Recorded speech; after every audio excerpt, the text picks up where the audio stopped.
ब्रेकनंतर बुलेटिनमध्ये आपलं पुन्हा एकदा स्वागत। आता बातमी आहे भोंदूबाबा खरातची। महिलांचं लैंगिक शोषण करणाऱ्या भोंदूबाबा अशोक खरातची HIV टेस्ट करण्यात आली आहे।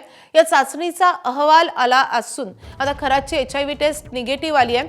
तर भविष्य सांगण्याच्या बहाण्यानं अनेक महिलांना आपल्या जाळ्यात ओढणाऱ्या अशोक खरातवर गुन्हा दाखल झालेल्या 8 गुन्ह्यांपैकी 7 गुन्हे थेट महिला अत्याचाराशी संबंधित आहेत।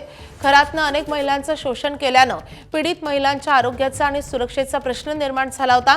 याच पार्श्वभूमीवर पोलिसांनी त्याची वैद्यकीय चाचणी केली, ज्याचा अहवाल निगेटिव्ह आलाय। दरम्यान नाशिक पोलीस या प्रकरणाच्या प्रत्येक बाजूचा बारकाईने तपास करतायत।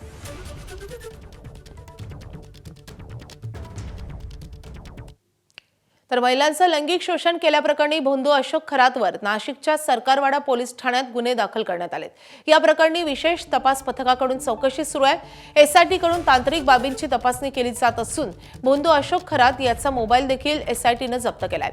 भोंदू अशोक खरात हा व्हॉट्सअपवर व्हॉइस मेसेजने संपर्क करत होता अशी माहिती समोर आली आहे। याबाबत अशोक खरातच्या मोबाईलमधील डेटा रिकव्हर केला जात असल्याची माहिती समजते। त्यासोबतच मोबाईलमधील काही मेसेज हे डिलीट झाल्याची शक्यताही वर्तवली जाते।